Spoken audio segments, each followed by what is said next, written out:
Olá a todos e a todas, estamos começando mais uma aula de psicopatologia, na nossa segunda aula, no caso, desde que eu entrei no lugar do professor Gutmann. Hoje é dia 28 de outubro de 2021, e a gente está na turma de psicopato 1EB da PUC-Rio.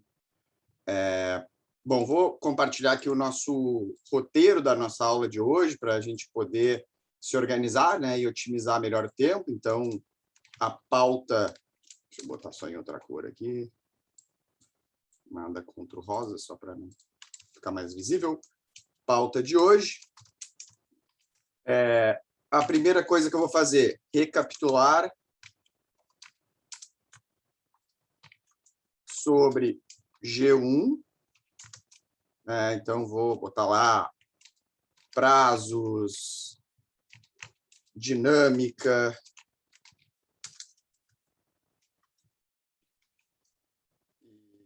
eu vou botar aqui também conteúdos, de qualquer forma, embora tá tudo lá. Vou botar também, para a gente também fazer no dia de hoje, eu já vou, antes da gente entrar em dúvidas e tudo mais, já vamos fazer algumas combinações para a nossa próxima aula, que é dia... terça-feira é feriado, a gente ainda... a gente está com as coisas atrasadas, ainda tem esse feriado na terça-feira, então a nossa próxima aula vai ser dia 4, então vou botar aqui já combinações para a nossa próxima aula, dia 4 de novembro, que basicamente o que eu vou combinar com vocês vai ser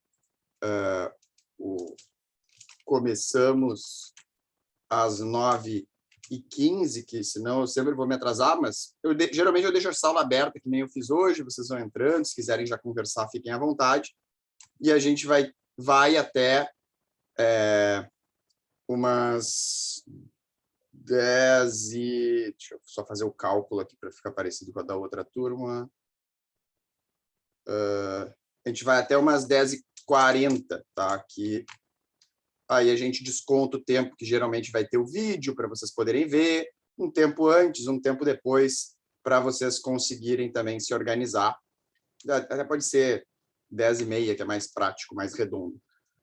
E claro, às vezes a gente precisa passar um pouco menos, tranquilo. Hoje, por exemplo, eu tentei... quem já está acompanhando o Moodle deve ter visto, eu sou bem organizado em geral, mas, ou pelo menos eu acho que eu sou, e na minha organização... esse semestre eu estava todo organizado, então essa aula eu estou tentando ainda me adaptar com as mudanças envolvidas, e infelizmente 11 horas eu tenho um compromisso já agendado, aí eu tenho que sair meio que correndo, por isso que eu sempre vou precisar sair uns 10 minutos antes pelo menos, então te bota uma margem, e claro, como a gente tem a parte dos vídeos, aí fica já um desconto também para o pessoal se organizar, para quem tem outra aula depois, comer uma coisa, ir no banheiro, etc. E aí, depois disso, a gente vai tirar dúvidas, tá? Que eu espero que seja hoje, imagino, a gente deva ter aí um volume grande de dúvida. Caso vocês não tenham dúvidas, sim, eu vou ir passando, pegar lá a sequência dos conteúdos e vou ir fazendo breves resumos de coisas que eu acho que possam ser importantes, mas eu acho que vai ficar superficial. Acho que eu gostaria, sinceramente, que vocês tentassem me trazer aí dúvidas, questões que ficaram para vocês, seja para quem leu o material, para quem viu os vídeos, para quem fez as duas coisas, para a gente poder ir esclarecendo tudo. Alguma coisa que vocês queiram adicionar na nossa pauta, que não está nesses assuntos aqui? Então, vou só compartilhar aqui no bate-papo também para quem... Depois a gente compartilha de novo. Antes também de eu recapitular sobre a G1, já aproveitar uma coisa. Vocês têm monitor ou monitora na turma de vocês? Não. Tá bom. Só porque às vezes facilita um pouco mais a comunicação e coisas assim, mas então tranquilo. Só para... Porque eu ainda não estou nem... ainda não entrou nem o meu autosal, então contato realmente. Teve pessoas até que me escreveram lá no Instagram, eu respondi todos, acho que não teve problema nenhum, podem ficar à vontade. Acho que teve uma pessoa que me mandou e-mail também, eu também respondi. Mas, enfim, como eu estou sem o autosal ainda da turma de vocês, também ainda tem enfim, esse fator que dificulta um pouco mais a comunicação. Para isso estar regularizado, me prometeram que hoje ainda ia estar regularizado.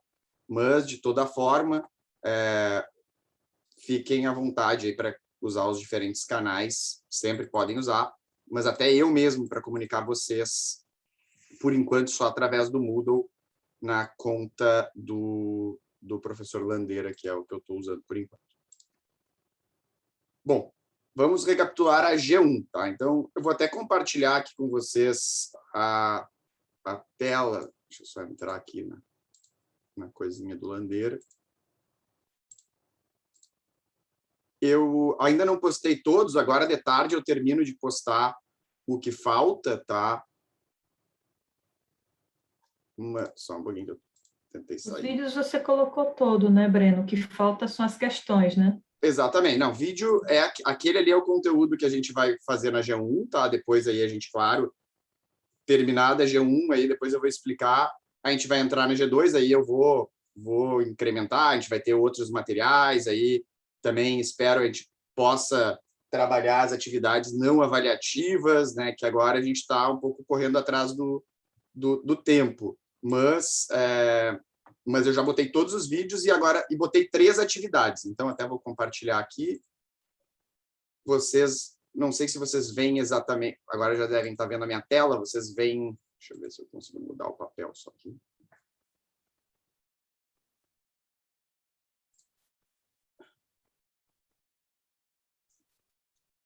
Vocês devem enxergar assim a disciplina, eu imagino.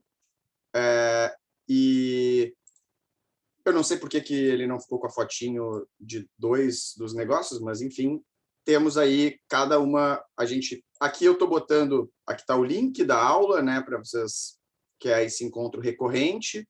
Depois eu boto aqui o horário, né, das aulas que a gente vai, do encontro sempre, mas a gente se encontra toda terça e toda quinta, que não for feriado ou não tiver algo especial, assim, que, enfim. Geralmente, na outra turma, por exemplo, semana de prova, eu combino com o pessoal da gente, uma das aulas eu libero o pessoal para o pessoal trabalhar e fazer na prova. Como eu estou conhecendo vocês agora, eu não pude fazer isso. Mas, em geral, a gente se encontra todas as terças e todas as quintas, nesse horário, que é um pouquinho reduzido, já que também eu posto sempre algum tipo de conteúdo para vocês em vídeo. Aí a gente complementa na nossa aula, tirando dúvidas, esclarecendo. Às vezes eu também apresento alguma coisa quando vocês não têm dúvidas em si. A gente vai fazer, espero que dê tempo de fazer também alguns exercícios não avaliativos, ilustrativos, e por aí vai. Então, vocês devem enxergar a turma assim, e aí, aqui então vai estar o link, aqui está a descrição. Aí eu botei aqui nessa primeira sessão aqui, né, as combinações, aí tem a nossa aula inicial, que foi essa organização Flash, e aí depois eu vou colocar as demais aulas aqui. Essa aula de hoje vai estar, vou botar mais um rótulo aqui para ser encontros, aí vou botar aula do dia 28/10, e aí vai ter o link lá para a nossa aula de hoje, que eu vou botar dúvidas, essa pauta mais ou menos, né? Vou botar um título qualquer para vocês se guiarem. Primeira parte da disciplina daí, que é essa introdução à psicologia, aí tem aqui, se vocês clicam aqui, vocês vão, deixa eu ver se ele abriu, ele vai abrir lá o videozinho, lá da aula, está carregando, a internet não está ajudando. Aí ele vai lá para o YouTube, ele abre o videozinho e aí está lá o conteúdo para vocês acompanharem. Também aí deem uma força lá, se quiserem, sigam no canal, ativem o sininho, aquelas coisas de youtuber lá. Mas é brincadeira, tá? Eu realmente, foi até engraçado, eu fiz o canal porque eu não estava me entendendo nas primeiras semanas com o Vimeo aqui, e aí ficou e me dei bem com o YouTube. Então, as aulas de vocês são todas privadas, né? Só quem tem o link consegue acessar, e as aulas aqui são abertas para quem, enfim, quem acessa lá o canal vai ver. Quem acessa o canal não encontra vocês, né? Só encontra as aulas que eu deixo públicas. Então, na introdução da psicopatologia, a gente tem essa parte inicial do que é a psicopatologia, tem aqui também a bibliografia, caso vocês queiram aprofundar também para além da aula, que sempre é legal. Tem a aula de sinais, sintomas e critérios, diferenciar. Então, os sinais são sempre aquelas coisas objetivas que representam uma alteração, né, um impacto da saúde mental na vida da pessoa, que a gente tem um dado objetivo, visível, né? Assim, os sintomas são as manifestações já de um caráter um pouco mais subjetivo, mas eu estou sentindo, ou a gente percebe que a pessoa está se comportando, mas tem um caráter mais subjetivo. E critério é reunir esses sinais e sintomas dentro de diretrizes oficiais assumidas lá nos manuais diagnósticos para determinar critérios diagnósticos. E aí o diagnóstico de um transtorno mental, ele requer um conjunto de sinais e sintomas, né? Que é uma constelação de sinais e sintomas que envolvem características biopsicossociais que, enfim, são uma condição de saúde mental. E aí tem que fechar todos os critérios, tá? Sempre tem que fechar todos os critérios. É claro, fechar critério não é só fazer um cara crachá, tem aí aquilo que está no primeiro vídeo, da fenomenologia, de pegar esses pequenos sinais e sintomas como peças de quebra-cabeça e juntando elas, e o nome desse método de pegando essas pecinhas para ver se elas fecham um quadro é semiologia. E aí tem aqui também a apresentação do que são transtornos mentais e o porquê que eles são importantes, né? Na turma de vocês eu não consegui fazer, mas depois eu até posto posto a reportagem. Tem uma reportagem que eu sempre uso no começo da disciplina, que é uma reportagem quando lançaram o DSM-5. É uma jornalista bem legal, até eu gosto bastante dela, mas esse texto em especial eu acho que ela foi infeliz. A Eliane Brum, acho que está na revista Época. E nesse texto ela critica muito, surge o DSM. Ela tem várias colocações que ela faz são incorretas, tipo, aumentou o número de transtornos no DSM-5. Isso é uma mentira, tá? Reduziu, na verdade, quase uns 100 transtornos da versão anterior para o DSM-5. A ideia de que ele é feito por umas poucas pessoas. Se a gente vai lá no final do DSM, tem a nominata de todos os pesquisadores envolvidos, tá? É tudo relacionado com a indústria farmacêutica. Bom, teoria da conspiração a gente sempre pode ter, mas nenhum dos pesquisadores envolvidos na realização do DSM podia ter o que a gente chama de conflito de interesse. Aí ela fala também, isso por que todo mundo tem que ter um transtorno? Não é que todo mundo tem que ter um transtorno. A gente saber que alguém tem um transtorno é o primeiro passo para a gente poder melhorar a qualidade de vida daquela pessoa.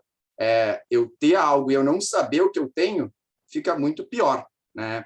E os diagnósticos eles servem justamente para a gente, isso que eu tenho não é uma bruxaria, não é algo, eu não sou errado, tipo, tem um percentual da população que tem a mesma coisa do que eu, né? Isso, na verdade, muito daquele texto, que eu não sei nem se ela não fez um outro depois, porque realmente eu gosto da jornalista,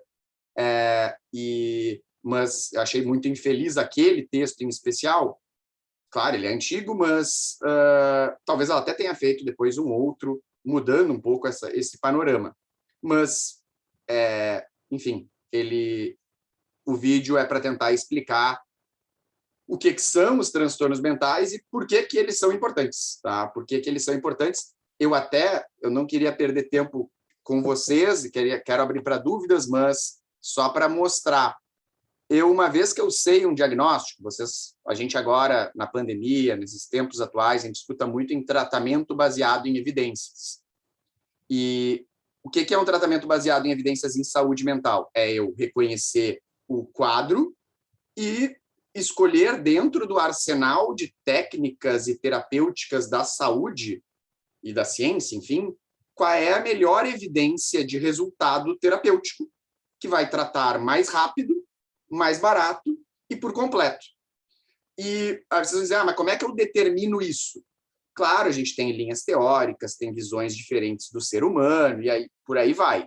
Mas existe o que a gente chama de meta-análise, de revisão sistemática, Hoje, se vocês botarem lá, tem um site, é o div12.org, tá? É um site mantido governamentalmente pela Sociedade de Psicologia Clínica Americana, né? Mas se vocês olharem lá os membros, vocês vão ver que tem gente do mundo inteiro, tem brasileiro, tem argentino, tem francês, tem de tudo.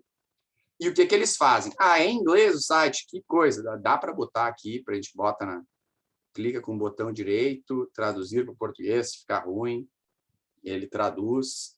Claro, vai ter os seus erros. Aí, olha só o que a gente faz. Eu posso vir em recursos, tratamentos psicológicos. Todos os tratamentos psicológicos reconhecidos. Óbvio, não vai ter aqui terapias que não são reconhecidas. Tá? Não vai ter aqui, em nenhum lugar, se vocês quiserem olhar todos os tratamentos, a lista dos tratamentos, não vai ter constelação familiar. Constelação familiar não tem evidência de sucesso terapêutico, tá? Para nenhuma condição de saúde mental. Então, não vai estar nessa lista. Todas as outras que tem, vão estar. Tem uma lista grande. Mas olha que legal. Eu posso procurar os tratamentos psicológicos por diagnóstico. Então, eu clico aqui, ele está carregando, que tem que traduzir, né? Então ele demora um pouquinho mais. Vamos supor que eu avalio um paciente através da psicopatologia descritiva, que é aquilo que todas as linhas teóricas vão conseguir conversar no mesmo idioma, e eu posso procurar aqui, sei lá, vou pensar um transtorno mental, deixa eu ver se tem transtorno de ansiedade e doença, deixa eu ver, que é tipo ter muito medo de ficar... não tem aqui, vai estar em talvez outras condições de ansiedade. Mas vamos olhar um outro aqui. Fobias específicas. Vou olhar lá fobias específicas. Eu clico lá no diagnóstico, ele vai abrir aqui o diagnóstico, e ele vai me dar quais são os tratamentos psicológicos reconhecidos para o tratamento de fobias específicas, que é o medo patológico de algo em especial. E olha só, ele só reconhece uma terapia totalmente eficaz, que é a terapia de exposição para fobias específicas. Se eu quiser, eu posso clicar aqui, e aí ele vai dar uma referência-chave, ele vai dar uma descrição de como que é essa terapêutica. Às vezes ele diz também aonde que dá para fazer, aqui, ó, fobias específicas. Esse aqui é bem bom, é bem completo, tá? E ele geralmente dá também, lá no final, oportunidades de treinamento, geralmente no exterior, né? Mas muitas vezes a gente acha, quem que no Brasil já fez esse tipo de formação? Então, é para isso, é para a gente poder orientar melhor o tratamento, tá? Assim, estou doente, vou no médico, para quê? Para que ele me diga o que eu tenho e me recomende a melhor coisa, né? Eu tenho uma cachorrinha que ela já está mais velhinha e ela é paraplégica. E toda hora, por ser paraplégica, é fácil dela ter infecções urinárias. Tá se mexendo aqui, inclusive. Aí, ela toda hora tem infecções urinárias. O que acontece com as infecções urinárias? A gente tem que fazer uma coleta de urina para fazer um exame clínico. O que é esse exame clínico? Eles olham lá qual é a bactéria que está crescendo no xixi dela, para a gente poder escolher qual o melhor antibiótico. A mesma coisa se aplica para os tratamentos psicológicos. A gente determina qual é o tratamento psicológico através da psicopatologia descritiva, para depois poder escolher qual é a melhor forma de agir, tá? Bom, dito tudo isso, na nossa página aqui, tem aí, termina a parte de introdução. Terminei a parte de introdução e quero, já que eu já vi esses vídeos, quero fazer a primeira parte da avaliação. Lá no final, tá, vai ter aqui, ó, esses aqui são, eu não apaguei aquilo que o Gustavo já tinha botado aqui, tá? Eu deixei, do Guilherme, perdão, deixei aqui as aulas, os textos dele, as histórias clínicas eu não quis apagar, mas eu incrementei aqui os meus estão tudo em maiúsculo, então tem a introdução, as gravações, a parte das funções mentais, a bibliografia e a G1. As G1s estão lá no final. Aqui a explicação, eu resolvi que eu vou fazer 5 diferentes trabalhos. Está aqui a tarefa 1, que vale 2,5 dos 10 pontos dessa primeira parte, da G1, e é sobre o que é psicopatologia, transtornos mentais, sinais, sintomas e critérios. E aí é só clicar aqui para começar, tá? E aí, enfim, vai responder lá o questionário depois disso aqui.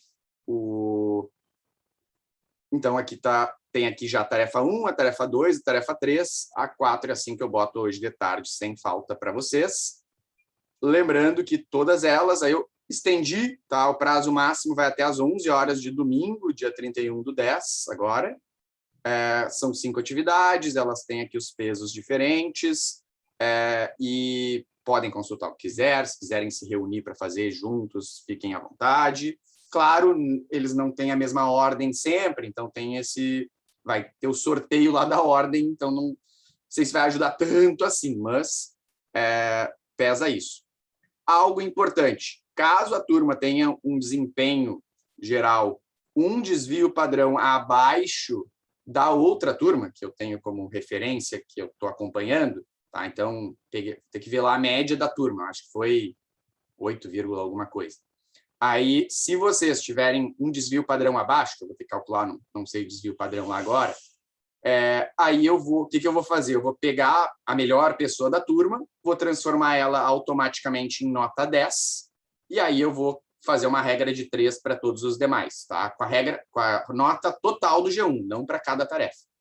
Se vocês ficarem um desvio padrão na média abaixo da outra turma. Se vocês ficarem dentro ou acima, pode ser, aí eu vou deixar como vocês ficarem. Bom, terminei de fazer a tarefa 1, vou lá para as funções mentais, aí tem aqui a introdução das funções mentais, o que elas são, a lista de todas elas, né? Vocês ainda não... Mas o Saco Plinka PJ é o anagrama ali que eu aprendi, eu ofereço para vocês como uma técnica para tentar não esquecer, né? Saco Plinka PJ.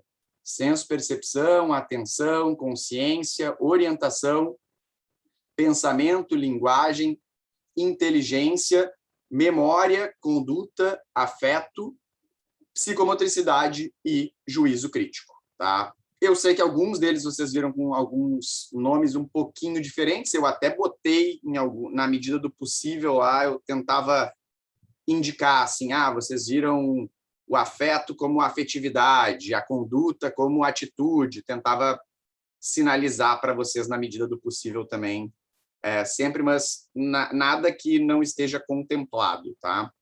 Aí também tem aqui, começa com esse introdutório, que eu recomendo fortemente, para depois entenderem os demais, e a senso-percepção.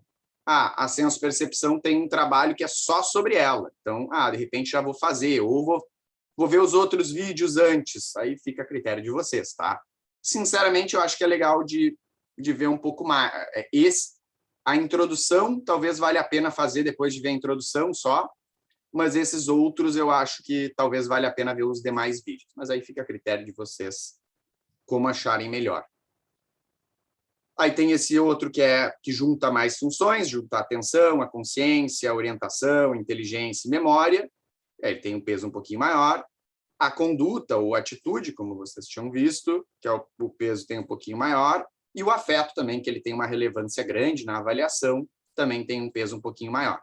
Então, aí eu já postei aqui a primeira, a segunda da senso-percepção e a terceira que junta algumas. Botei também aqui a bibliografia, onde vocês têm o livro do Paulo Dalga-Larrondo, tá? Que é o livro que é referência dessa parte mais de funções mentais. E também botei o DSM-5, caso vocês ainda não tivessem tido acesso. Então, sobre combinações da G1, lembrando, domingo, 11 horas é o prazo limite, depois disso eu não vou mais aceitar. Cada vez que vocês entram numa coisa e botam para responder, vai começar, tem 8 horas contando a partir do momento que vocês botam para iniciar. Algo importante, vai ter lá a questão, se vocês passarem para a próxima, não tem como voltar, tá? Então, fica aí também o registro.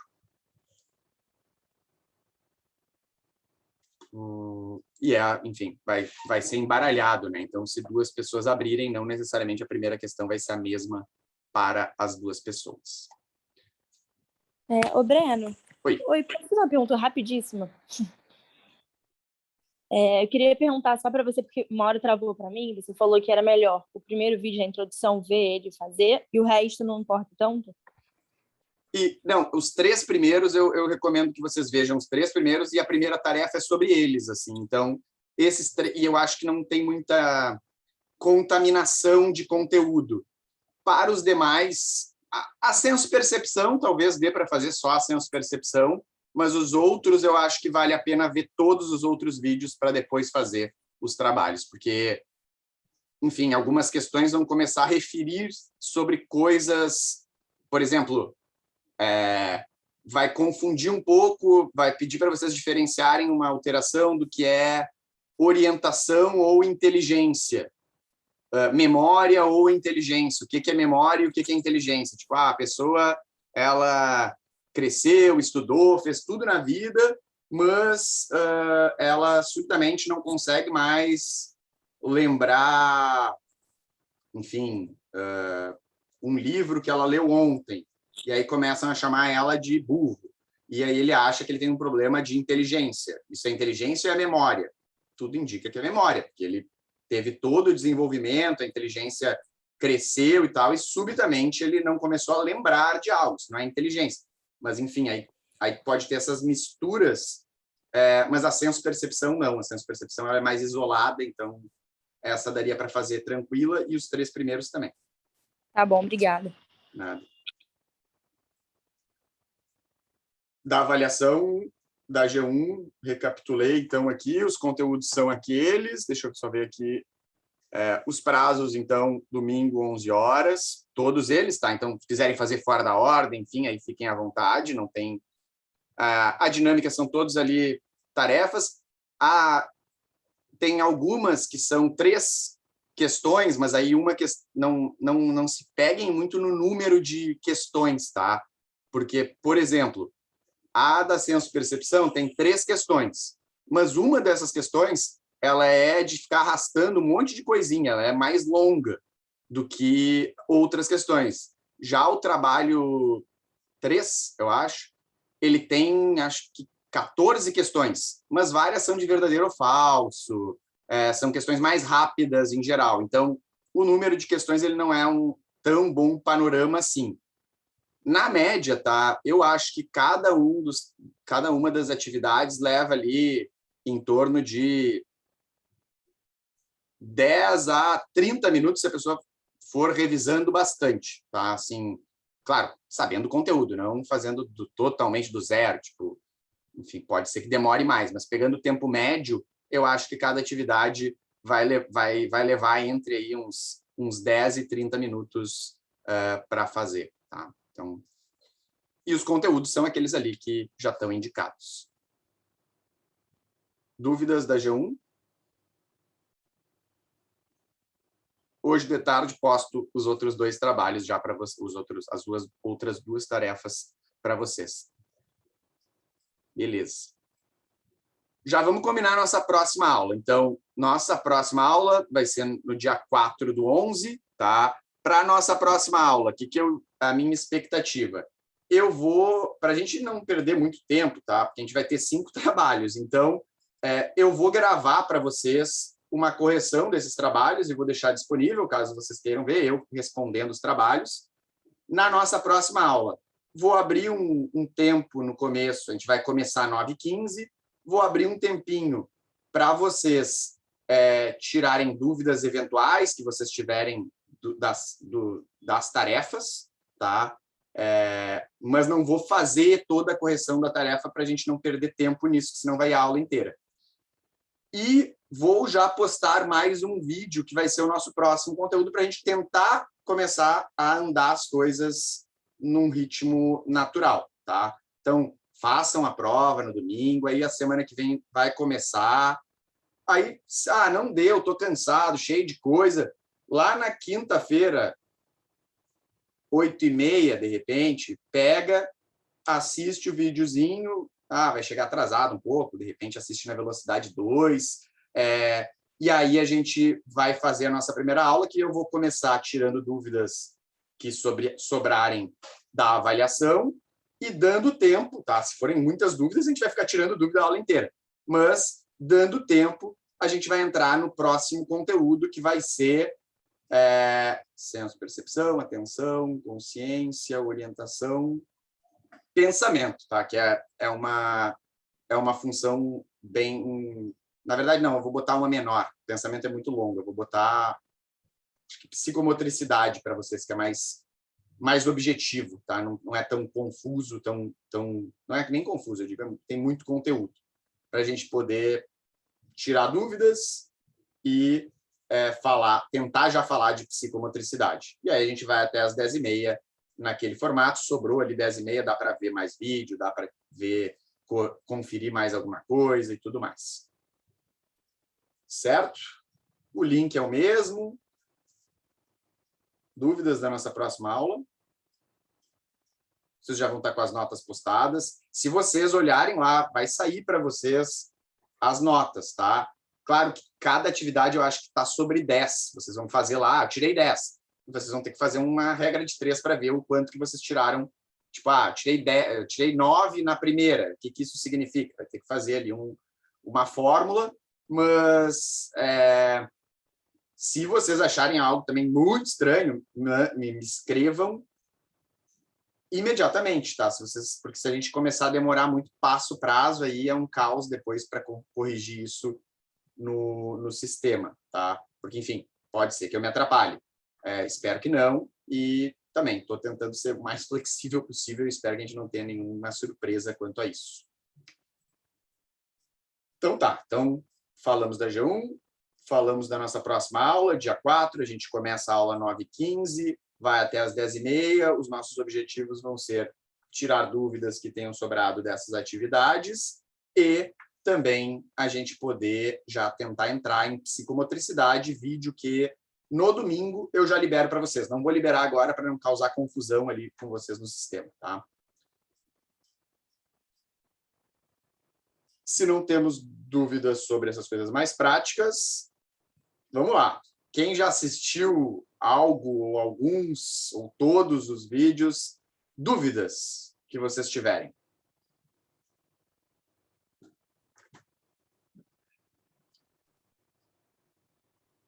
Sabe o que eu tive um pouco de dúvida? Vamos lá. Na questão da atenção, quando você fala naqueles 2 critérios que falam da intensidade da atenção, no finalzinho do vídeo, que você fala da energia da atenção, aí ficou meio... Tá. Aí, o que acontece? A atenção, ela vamos pensar, para tentar resumir, ela se divide principalmente naqueles 2 eixos de vigilância e de tenacidade, tá? Mas o que acontece? Esses 2 eixos, eles dependem da pessoa, ela tá, enfim, conseguindo articular essas coisas. Pensem que, assim, tentar fazer um paralelo. Quando eu tô muito ligado, eu tô assim um pouco mais eufórico, mais agitado, claro, alterações aqui de outras funções mentais, mas eu estou assim, excitado com alguma coisa. E tanto no meu pensamento como na minha atenção, eu tô ligado.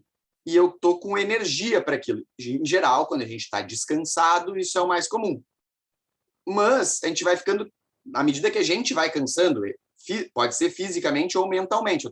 Já estou estudando há 12 horas. Eu já não estou nem mais...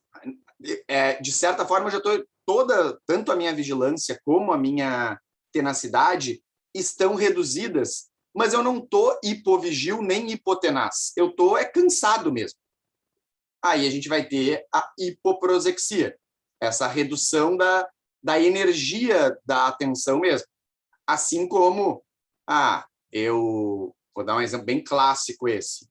Estou querendo estudar e aí resolvo tomar lá uma Ritalina para ficar mais ligado. Eu também não estou...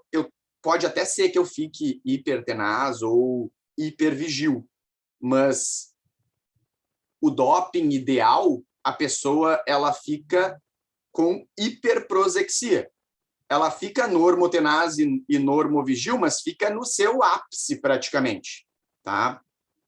E claro, se ela está totalmente extenuada e tudo mais, ela vai ter a aprosexia, que é não ter atenção nenhuma. Mas assim, a aprosexia, até vou ser bem sincero, que cai num campo quase que, não digo filosófico ou retórico, assim, mas dizer que a pessoa está sem nada de energia de atenção é quase dizer que ela está com uma alteração da consciência já.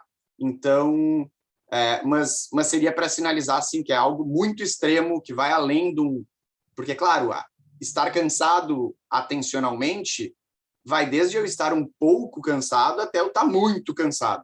Então, passa por aí, mas é basicamente isso. Tem a ver com a energia eu posso estar normotenaz e ficar ainda variando. E posso, inclusive, estar hipertenaz e hipervigil porque eu estou com hiperprosexia, né? Tomei lá a anfetamina, estou ligadaço, está exagerado, estou intoxicado, provavelmente, ou induzido, mas eu também estou com essa super energia da atenção que está refletindo na minha...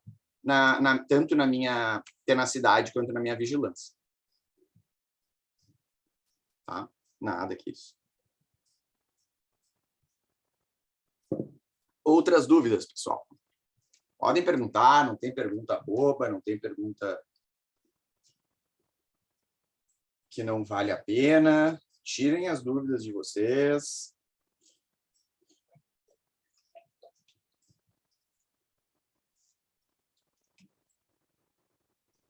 Breno, Oi.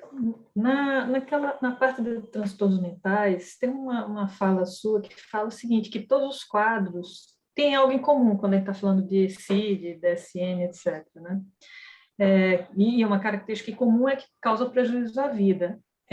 Tem que envolver alterações psicológicas, e tem que ter, pelo menos, mais de uma comprovação biológica. E aí, isso aí eu não sabia, né? Que, por exemplo, um transtorno, sei lá, bipolar, ele tem uma comprovação biológica em que sentido? É uma identificação neurológica? O que seria? Tá. Ele possui evidências, tá? Existem estudos com dados biológicos que mostram que quem tem o transtorno bipolar apresenta possíveis diferenças de pessoas que não têm. É isso.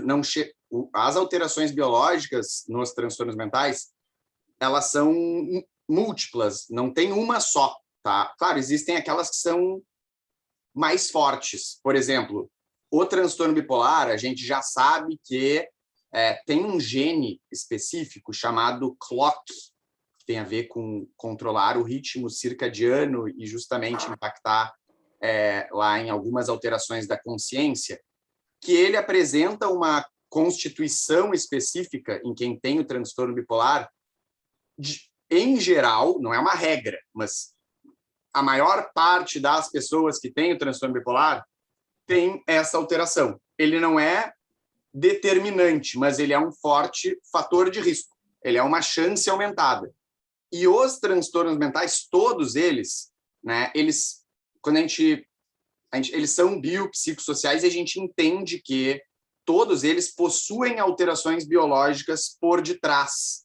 A gente ainda não sabe todas elas e talvez não sejam sempre as mesmas. Duas pessoas com depressão, Tá. elas podem ter alterações biológicas diferentes, mas já existem evidências que indicam a existência dessas alterações, tá? Para alguns transtornos isso é mais forte do que outros, mas todos eles, a gente não entende o transtorno mental como uma doença, porque a gente não sabe justamente, eles não possuem um mecanismo específico, como é o caso de uma doença. Uma doença ela é causada por algo. O transtorno ele é uma apresentação de sintomas e características, e tem um curso, e tem um prognóstico e tudo mais, mas ele não tem sempre a mesma causa, ou a mesma origem em geral, diferente de uma doença. Uma doença tem uma origem etiológica única, e aí, por isso que é essa diferença do que é um transtorno, o que é uma doença. Mas a gente sabe que eles possuem uma base biológica. Justamente por isso que tem sempre aquele critério que tu até mencionou ali, de ter uma comprovação biológica. Na verdade, a gente também precisa que nunca um transtorno mental, né, a gente sempre vai ter lá o critério, não se deve a uma outra condição médica ou aos efeitos de uma substância. Porque se eu te digo, eu estou meio cansado, minha atenção está ruim, eu estou com sono estranho, perdi peso, estou meio assim, sem vontade de fazer nada, eu fechei um critério para depressão, tá? Fechei o critério A da depressão. Só que eu não vou fechar o critério D, eu acho. Porque se me mandarem no médico, ele vai dizer, cara, tu tá com catapora. Explica todos os teus sintomas. Tu tá mais cansado, tu tá com catapora. Tu tá menos disposto, porque tá com catapora. Tu perdeu peso, tu tá com catapora. Teu apetite está diferente. Aí, como essas coisas estão diferentes, tu tá com menos apetite, dormindo mal, a tua atenção tá ruim. E aí, porque tu tá cansado, tu não tem vontade de fazer as coisas. Só que não é a depressão, é a catapora. Por isso que a gente sempre tem que mandar para o médico, a gente sempre tem que pedir para o paciente fazer um check-up, tá? Tem uma história clássica que eu gosto de contar, de um caso que a pessoa ela começou um tratamento e fechava todos os critérios para depressão. Mas depressão era um pouco diferente, assim, tinha algumas coisas estranhas na depressão. Primeiro, que já fazia muito tempo. Segundo, que a pessoa ela tinha aumento de peso e diminuição do sono. Geralmente, quando aumenta o sono, que aumenta o peso ou diminui as duas coisas. Aí caía num especificador da depressão, que é depressão atípica. Beleza, existe esse diagnóstico. Só que, conversando com outros clínicos, né, pegando outras opiniões, o psicólogo lá em questão, diziam para ele, não, cara, isso aí não tá estranho. Os psicólogos mais sêniores, que ele pegava a supervisão, diziam, não, isso aí tá estranho. Manda ele no médico. O jovem psicólogo dizia, eu já mandei, orgulhoso de saber que isso era importante. Disseram para ele, manda num oncologista. Mandou no oncologista. Assustador tu dizer para o paciente, cara, vai no médico do câncer porque não estou confiando. Foi. O oncologista descartou. Manda, então, num outro médico, no clínico geral da tua confiança. Mandou. 0. Então tá, então não tem jeito, vamos fazer o tratamento como se fosse isso. Mas ele não respondia bem ao tratamento para depressão. Então vamos tratar os sintomas, né? Se o peso é um problema, vamos mandar na Nutri. Aí a Nutri resolveu pedir uns exames diferentes. E se descobriu que a pessoa tinha um tipo de vermes, que geralmente tem que pedir lá uma subanálise específica.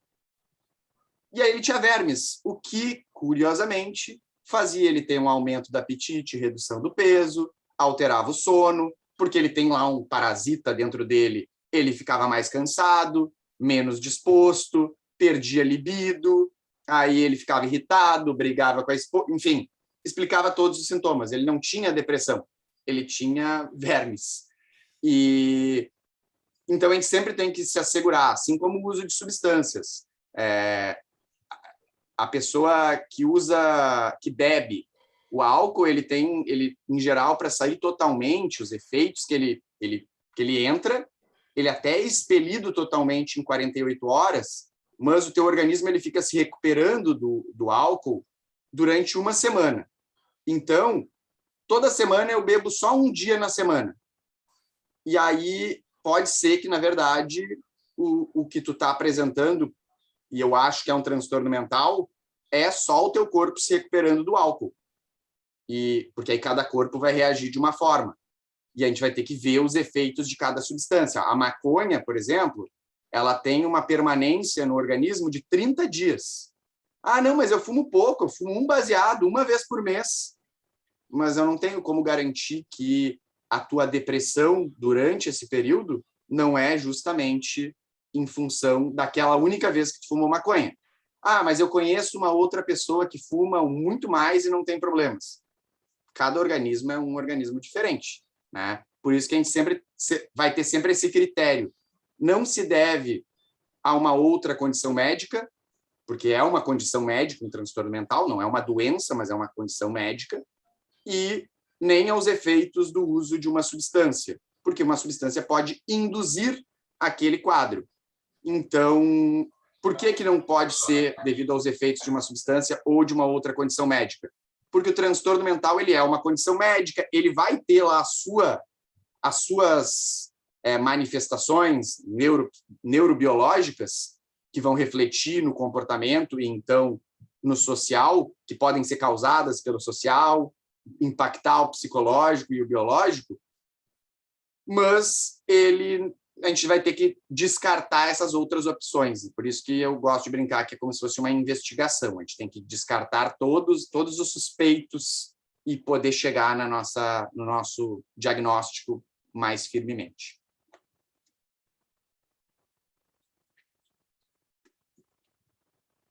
Outras dúvidas, perguntas?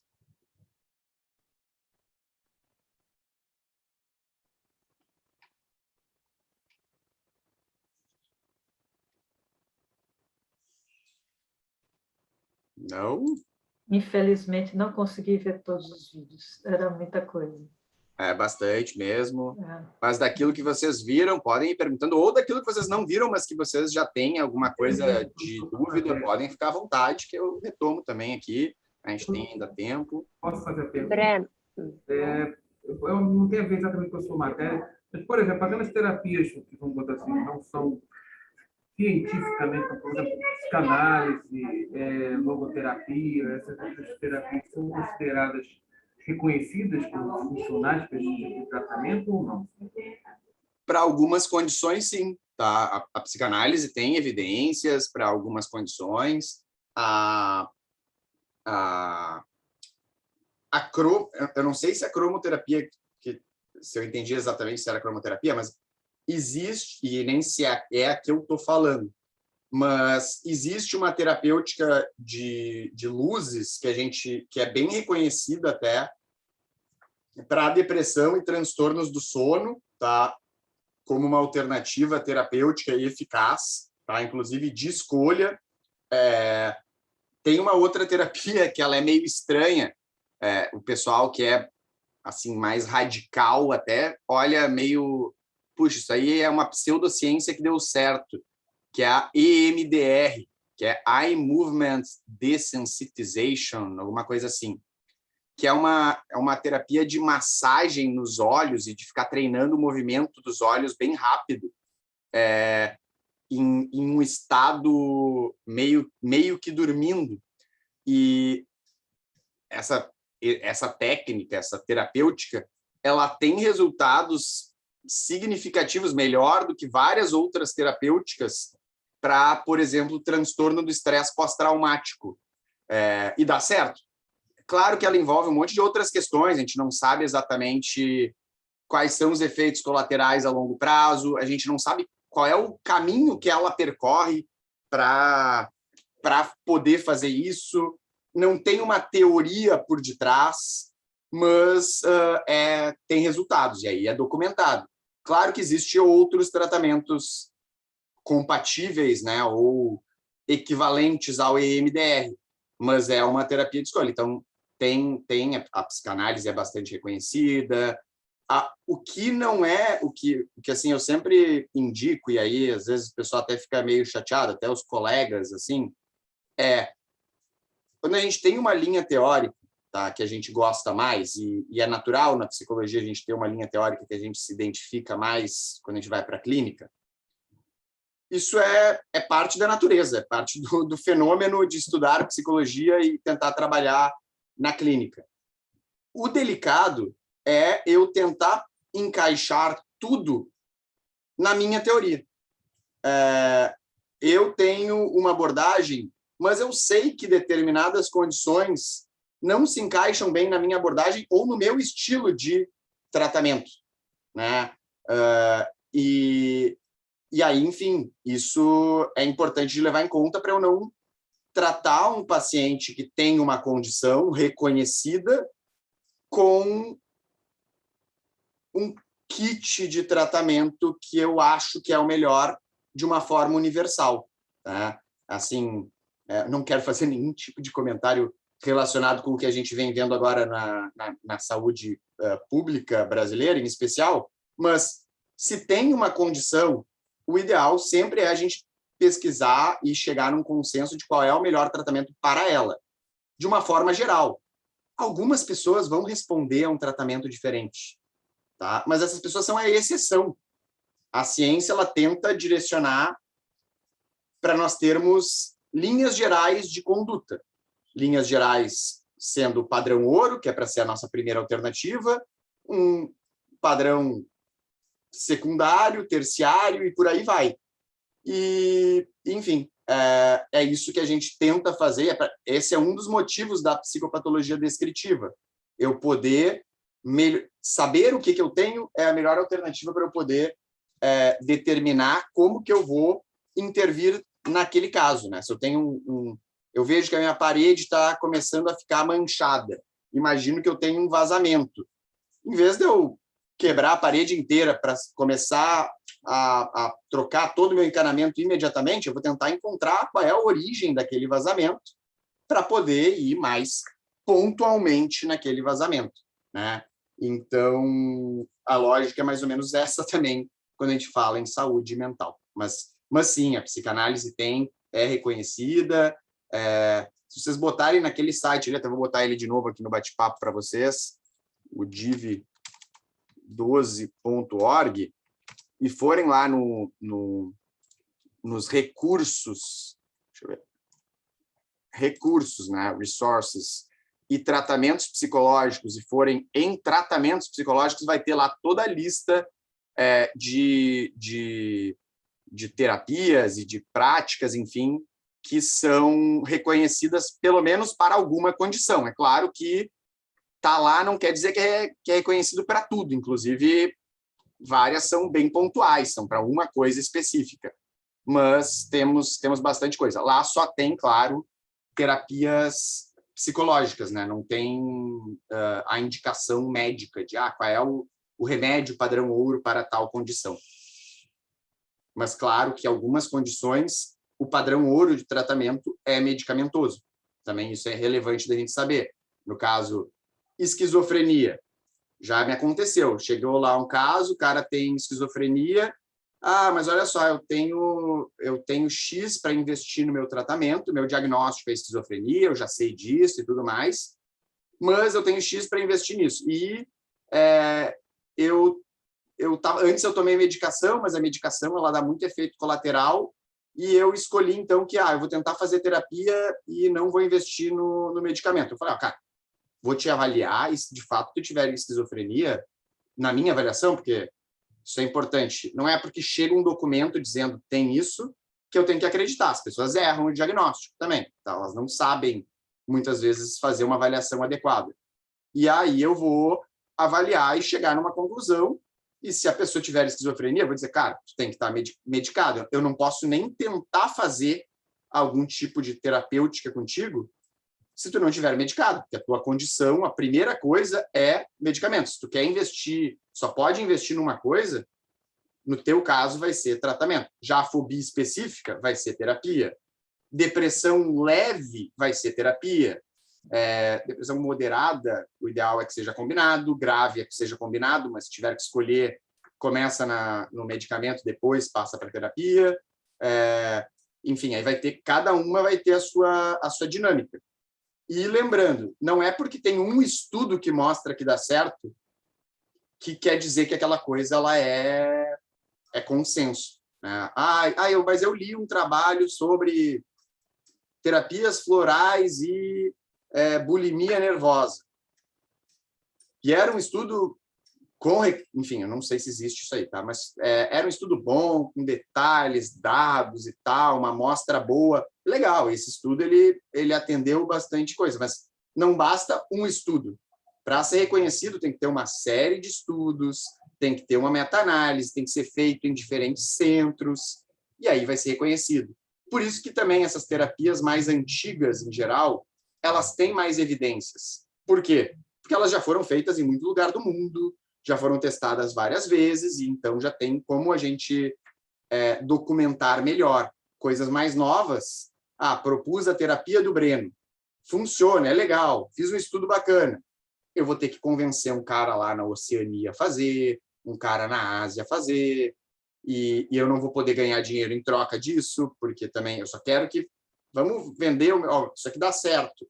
E por aí vai, mas sim, tem vários tratamentos aí. Em geral, o ideal é que estejam lá. E até desafio vocês, fica já o convite. Quando vocês estiverem numa aula aí, vendo alguma nova teoria, perguntar, professora, essa teoria, essa abordagem, ela é cientificamente comprovada para o tratamento de quais condições? É um diálogo interessante para a gente ter e para estimular também o uso, né? Um dos objetivos da faculdade de psicologia é sempre a gente estimular que as escolhas e as discussões sejam baseadas em ciência. Então, também é interessante da gente sempre levar isso em conta.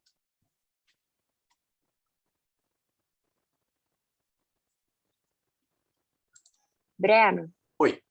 Oi. Eu tenho uma dúvida na parte de senso-percepção. Bora.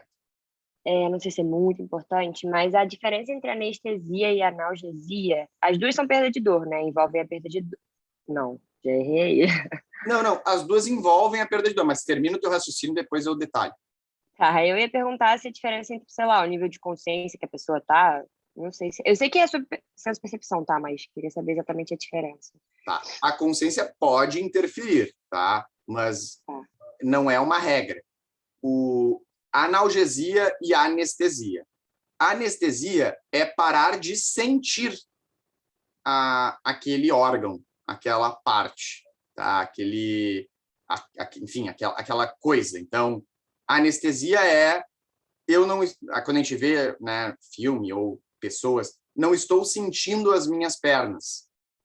Tu não está sentindo nada, tá? Isso é diferente de eu não estou sentindo dor. Eu estou sentindo a minha perna, eu sei que ela está aqui, se eu toco nela, eu sinto que ela está aqui, mas dor eu não estou sentindo. A analgesia é a retirada, né, a perda da dor. O que, óbvio que a gente pensa superficialmente, que coisa boa que é a analgesia. É um perigo, né? No caso, não é um critério diagnóstico, mas no autismo, né, no transtorno do espectro autista, é comum que a pessoa tenha analgesia. E aí, o que acontece? Ela pode ficar seriamente se lesionar e ela não comunica isso, né? Tem muito caso é muito comum a comorbidade, transtorno do espectro autista e síndrome de Down, por exemplo. E a síndrome de Down, ela é muito associada com doenças cardíacas. E o que acontece? Em função do autismo, o cara que tem lá a síndrome de Down, frequentemente ele está sentindo dor, ele está com um desconforto, mas ele, por ter uma sensibilidade à dor reduzida, ele não sabe. Ele diz, meu coração está disparado. Uma outra pessoa naquela mesma situação provavelmente estaria gemendo de dor, mas ele não está. Ele está sentindo o coração, mas ele não está, ou seja, ele não está com anestesia, né, do órgão, mas ele está com analgesia, ele está perdendo a dor. E aí, enfim, isso é bem grave, porque ele não consegue comunicar, e aí isso pode impactar em problemas no tratamento. Durante quadros também de agitação psicomotora, né, que é uma alteração da psicomotricidade, a gente vai ver depois ainda, mas é um quadro que a pessoa fica agitada, mas ela fica agitada descontroladamente, ela fica com muito mais força do que o normal, fica se mexendo rápido, ela fica com uma série de alterações, ela não é uma agitação do tipo não paro quieto, não é o que a gente chama de acatisia, é uma agitação de...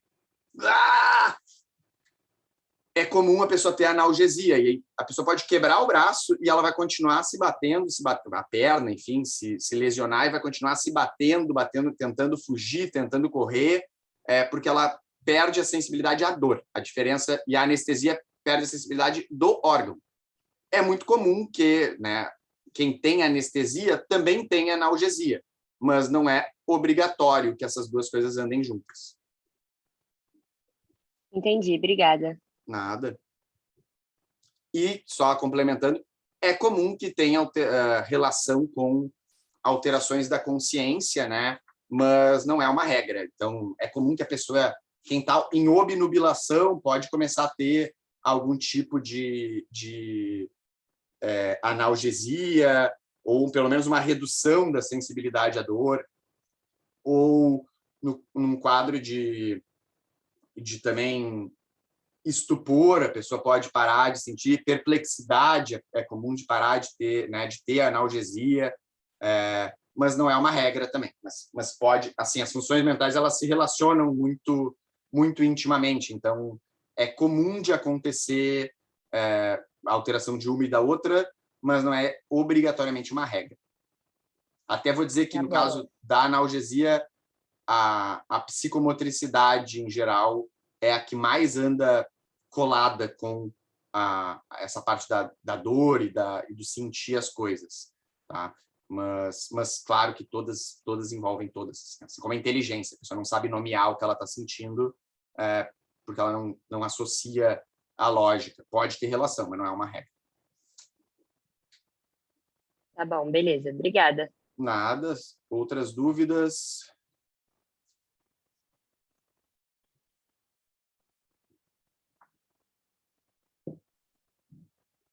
Os transtornos, essa é uma dúvida que eu fiquei só de ler, porque assim, alguns dos transtornos têm CID e outros não é isso? Tipo assim, o TDAH tem CID, mas não são todos os transtornos que têm.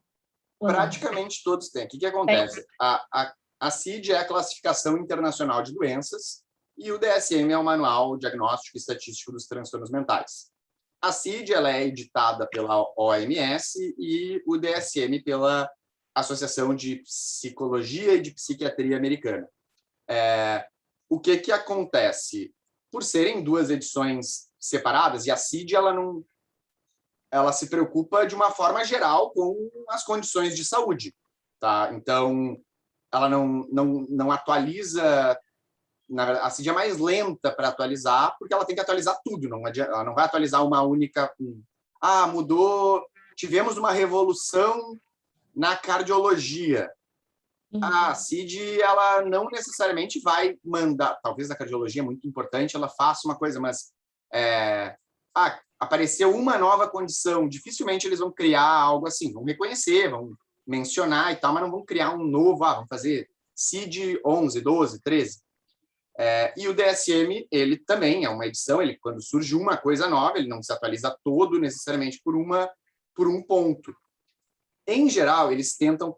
E o DSM ele é mais compreensivo, ele tenta botar mais características diagnósticas, ele fala de curso, ele tenta... ele se preocupa também com o paralelo com as terapias em si, mesmo que ele não cite isso, ele se preocupa, né? Nenhuma condição do DSM é isenta de ter algum tipo de abordagem terapêutica, porque se tem uma condição que eu não tenho nenhuma ideia de o que fazer nela, talvez isso não seja uma condição ainda, né? Ou vai ficar como caso para estudo futuro, que tem lá no DSM uma parte que é só sobre isso. E aí, o que acontece? Em geral, eles tentam caminhar juntos, porque também não adianta fazer um manual descritivo, como é o caso do DSM, que ele é totalmente diferente da CID. Só que eles não andam, como eles não andam juntos, o que acontece? Lança o DSM com novas coisas, com reformulações e tudo mais. E a CID foi lançada anos antes. O DSM se preocupa em botar os códigos equivalentes à CID. O que lá na CID é equivalente a isso aqui? Algumas coisas têm os mesmos nomes, outras não. Tá? Por que isso, por exemplo? Porque vários dos nomes do próprio DSM mudam em função de vamos diminuir o estigma.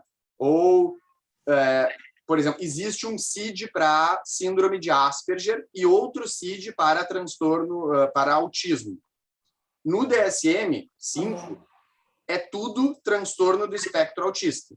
Porque se percebeu que, na prática, eles fazem parte do mesmo conjunto de coisas, mas tem a ver com gravidades diferentes, os dados genéticos não mostram diferença, a terapêutica ela também não é totalmente diferente, é muito mais na intensidade, na gravidade, enfim, e aí o transtorno do espectro autista tu bota lá gravidades, especifica melhor ele, mas não fica com duas condições, até porque, também isso é sabido, muitos profissionais preferiam dar o diagnóstico de Asperger, porque aí eles diziam, é um autismo leve. Só que é uma condição grave de saúde que tem implicações importantes da mesma forma.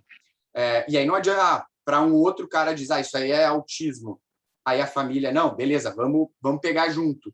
No fim, o desfecho dessas duas pessoas que podiam ser parecidas pode ser diferente, porque quem sabia que era Asperger não investiu tanto e quem disseram que era autismo investiu mais. Então, na prática, dá no mesmo.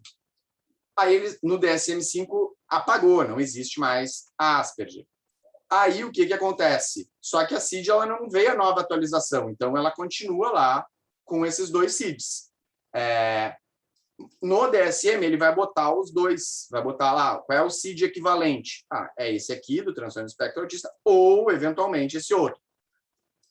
E, em geral, todos que estão no DSM, eles indicam qual é a equivalência da CID. Os nomes não necessariamente são os mesmos, e na CID, a CID ela é uma classificação internacional, ela é classificação internacional de doenças, mas, na verdade, deveria ser classificação internacional de condições relacionadas com a saúde, tá? Porque eles botam de tudo.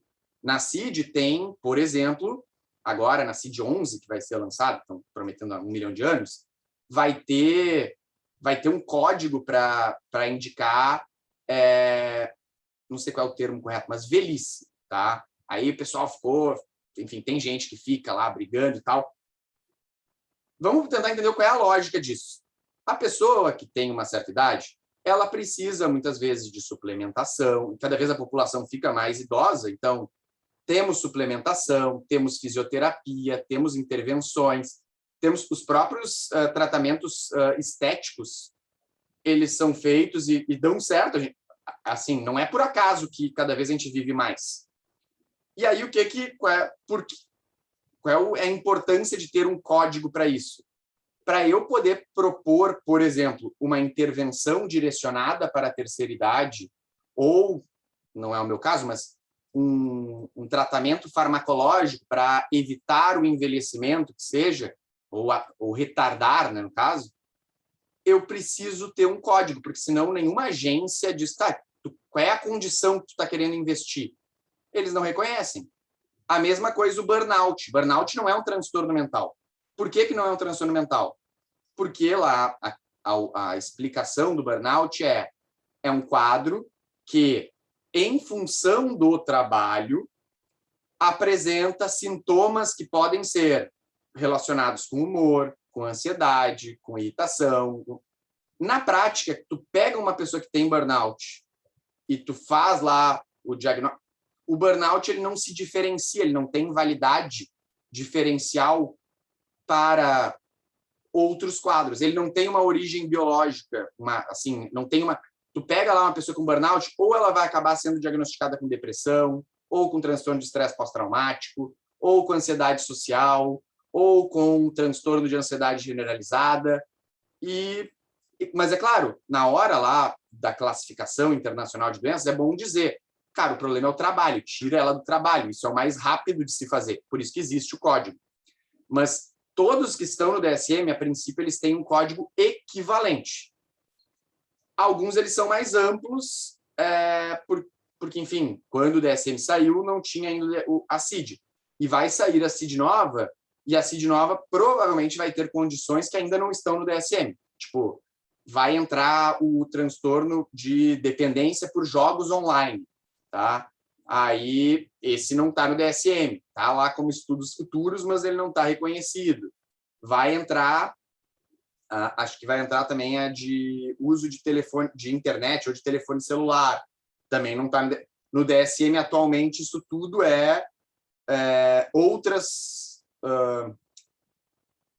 outros transtornos aditivos, né? Então, enfim, tem essa conversa entre as coisas, mas, em geral, a compatibilidade é bem grande. Eles tentam ser harmonizados sempre, tanto um lado como o outro, até porque muitos dos pesquisadores que trabalham num trabalham também no outro, e os dados, enfim, não é que trabalham, né? Tu não trabalha para o DSM ou para a CID, tu trabalha para a ciência e as pessoas vão começando, tu é um exponente, ajuda a reunir as melhores evidências para a gente poder documentar? Sim, aí eles chamam a pessoa, ela, enfim.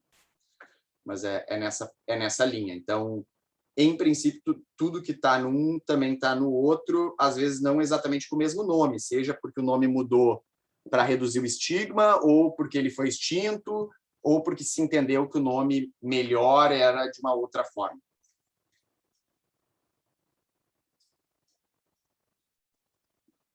Outras perguntas, pessoal? Mais dúvidas que vocês tenham das funções mentais?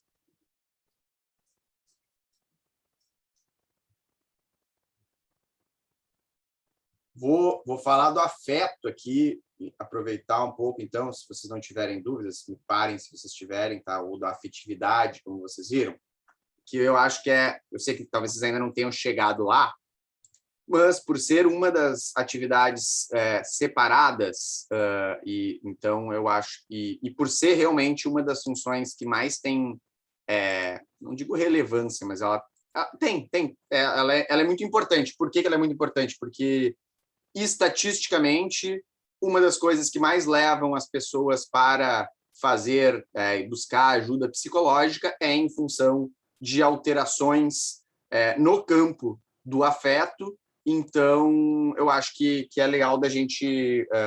eu vou me dedicar aqui, dentro das que a gente tem, a falar um pouco do afeto, né, ou da afetividade, que é um domínio, tá? Mas algo importante sobre esse domínio psicológico, né, desse domínio, é que ele, dentro do afeto, ele se divide, tá? Ele se divide em algumas instâncias, e essas instâncias elas têm nomes e, eventualmente, esses nomes podem se confundir. Quais são esses nomes? Ela se divide em afeto, tá? Dentro do afeto, uma das subdivisões é o afeto, né? Eu digo que é que nem Rio de Janeiro, e temos a cidade do Rio de Janeiro, né? Tem o estado e tem a cidade. São Paulo, a mesma coisa.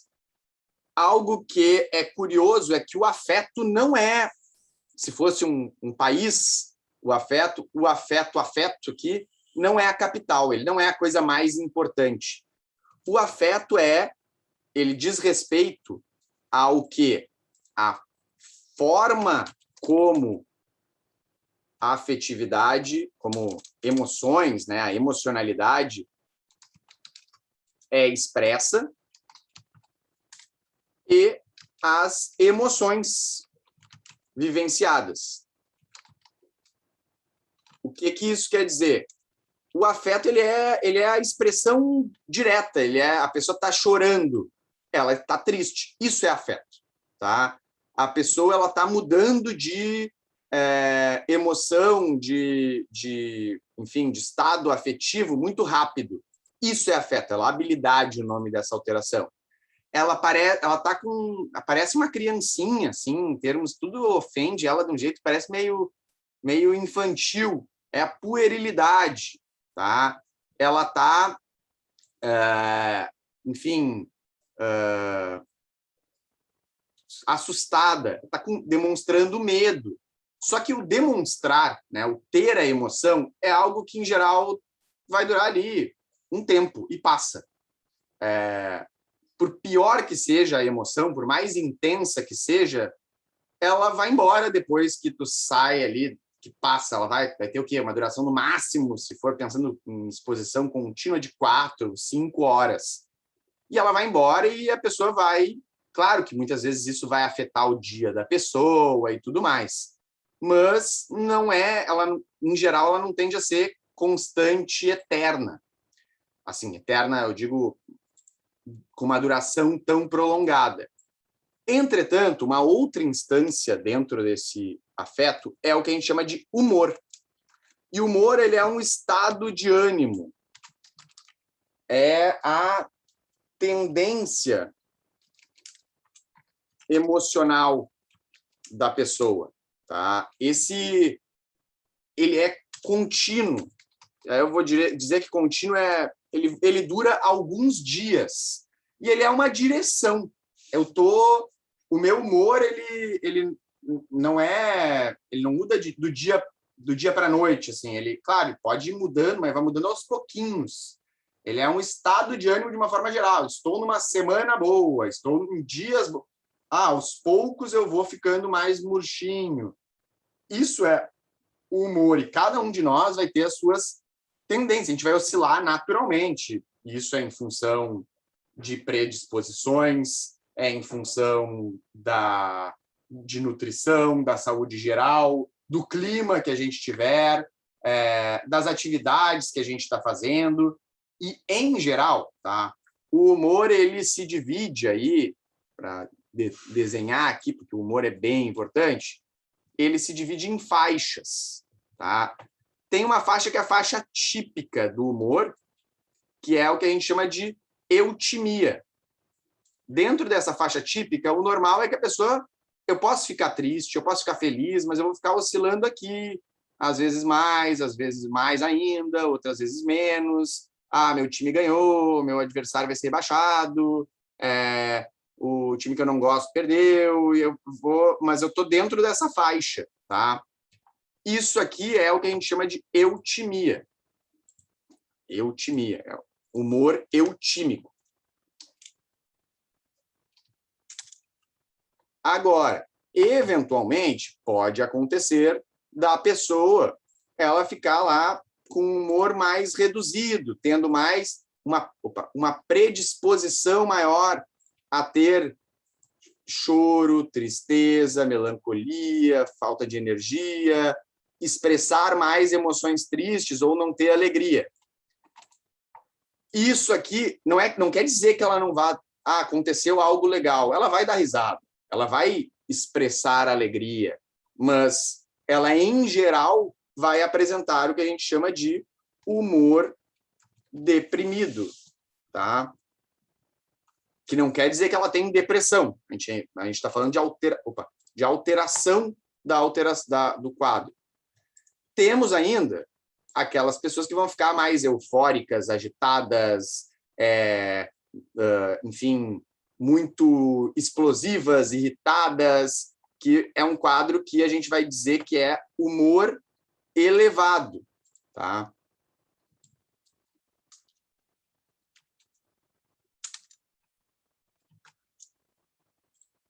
E existe ainda um quadro específico que a pessoa é como se ela entrasse num buraco negro, tá? E deixa eu só pegar aqui um desenho. E ela não conseguir, a faixa de eutimia dela, não, isso aqui não tá bom. E a faixa de eutimia dela fosse meio curta, assim, ela fica flutuando quase sempre entre esses dois estados, de humor elevado e humor deprimido. Mas não totalmente em nenhum dos dois. A gente chama isso de disforia, tá? Humor disfórico, que é um estado de humor desagradável, parecido com que mulheres, por exemplo, muitas vezes relatam durante a síndrome pré-menstrual, né? Enfim, a TPM ali, que é o que é ela não vive esse meio aqui. Ela ou está aqui assim, ela ou está aqui assim, ou ela está aqui assim. Ela nunca está no meio. Ela sempre está tipo, nunca vai ter um extremo assim. Mas a lógica é essa. E claro que isso vai variar de pessoa para pessoa. A gente vai ter que avaliar lá o perfil da pessoa e de linhas gerais. Em geral, se a gente vai para uma cultura oriental, um brasileiro, carioca, por exemplo, vai chegar lá no Japão, vão achar essa pessoa está eufórica, está em humor elevado. Mas vão ter que usar a fenomenologia para entender. Não, esse é o padrão dela. Ela está dentro do esperado para ela. Isso é o humor. O humor ele tem essa característica e a gente ainda tem... A pessoa pode ficar com o humor rebaixado em resposta a perder alguém, por exemplo, um luto.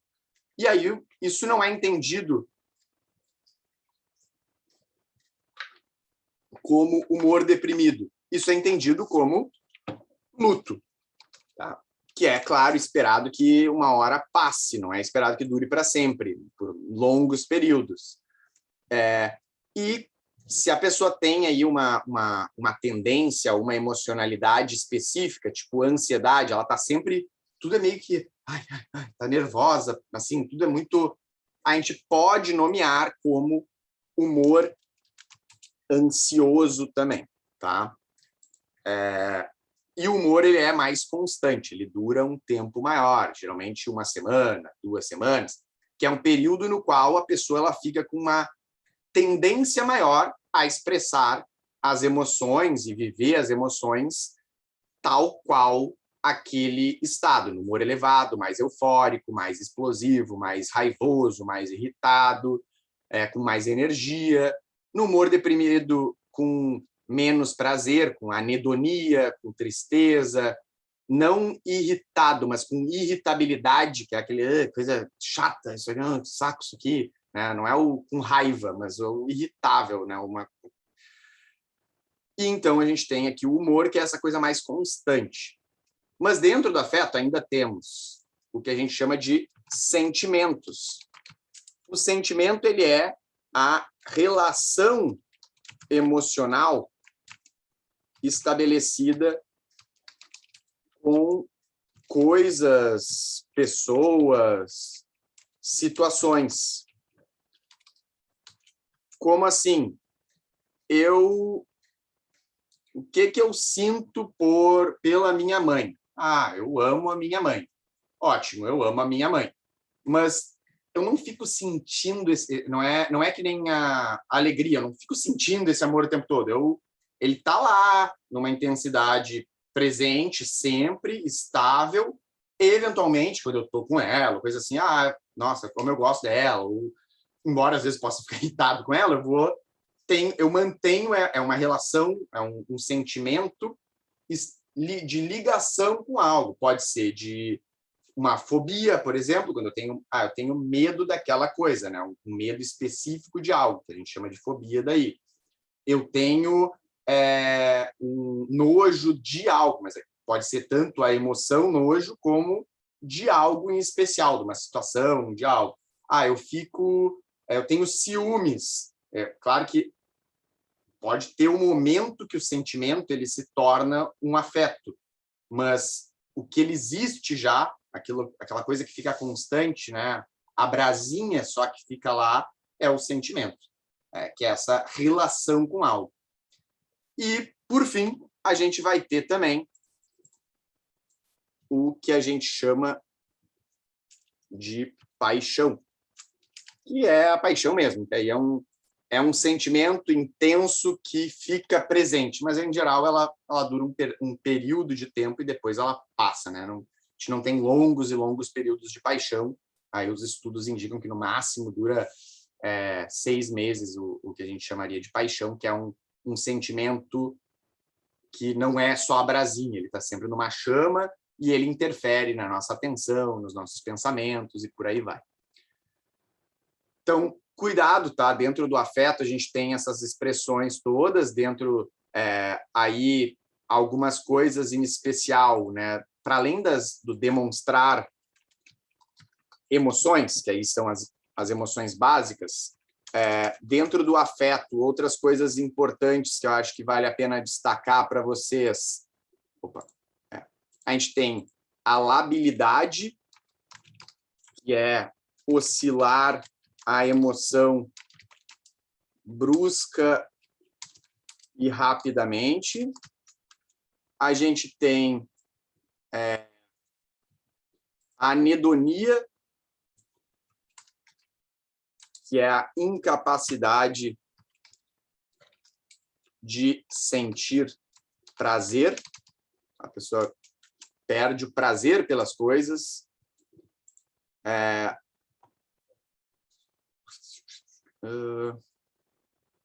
Tem as explosões também. Se bem que as explosões... Não. Acho que esses aqui são os mais interessantes e os humores aqui. Do afeto, caso, enfim, como ele é o último da lista e tem uma atividade, resolvi fazer um parênteses para vocês. Mais dúvidas, perguntas? Deixa eu só salvar esse desenho horroroso aqui, que eu boto ele lá no Moodle para vocês também. Bem na hora de sair, eu acho que eu tenho que fechar ele, salvar ele. Aqui. Salvei. Outras dúvidas, outras perguntas ou sobre isso ou mais?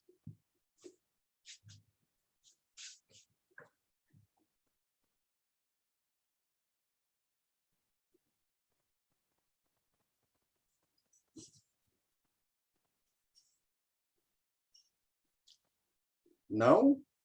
Deixa eu ver se tem mais alguma coisa que eu acho que é importante. Deixa eu ver aqui o meu.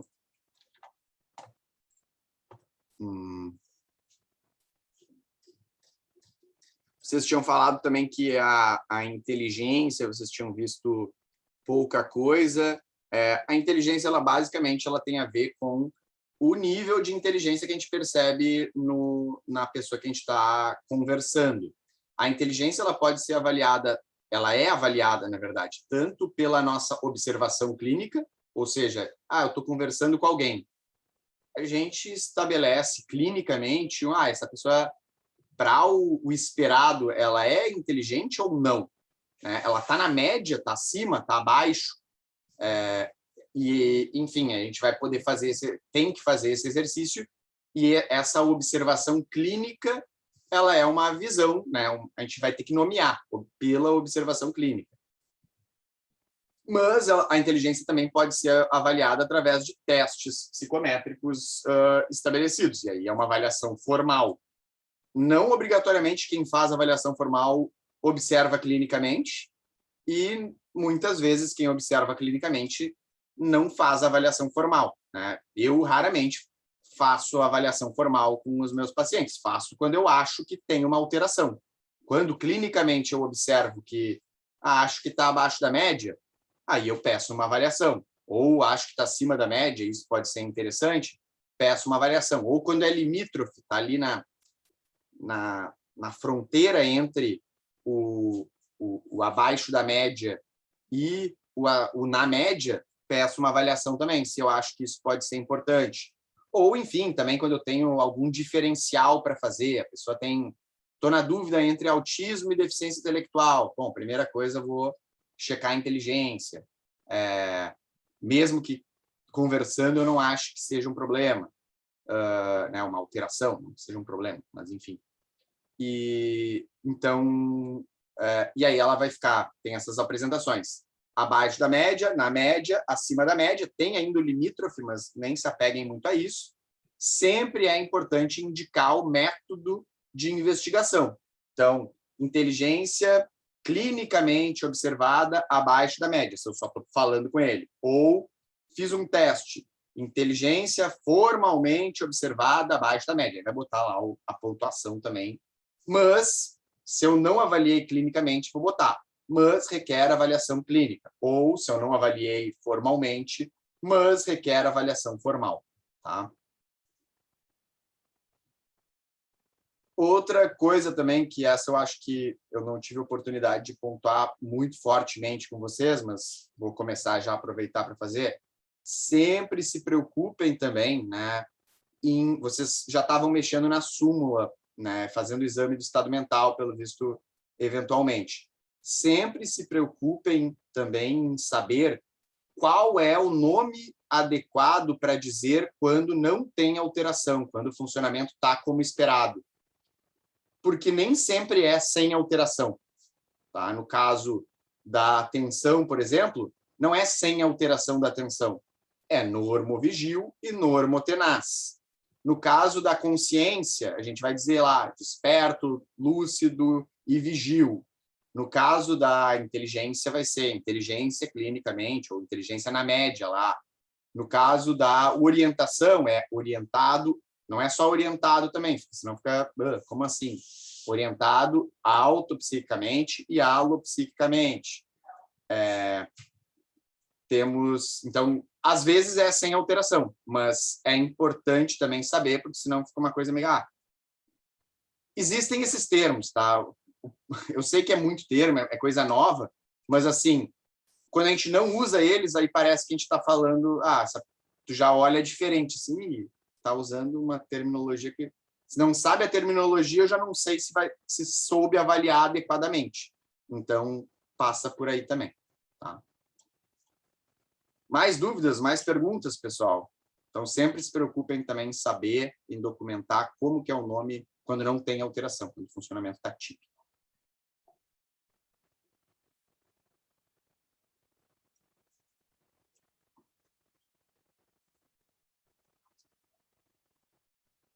Bom, se não tivermos dúvidas, então eu vou encerrar por aqui. Vou desejar um bom trabalho para todo mundo. Agora à tarde eu já posto as outras 2 tarefas que estão faltando.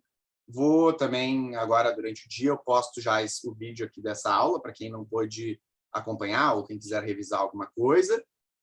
Espero os trabalhos todos até às 11 horas de domingo, tá? E aí a gente se encontra lá na quinta-feira, às 9h15, no domingo mesmo, já posto para vocês o videozinho de psicomotricidade, para a gente poder...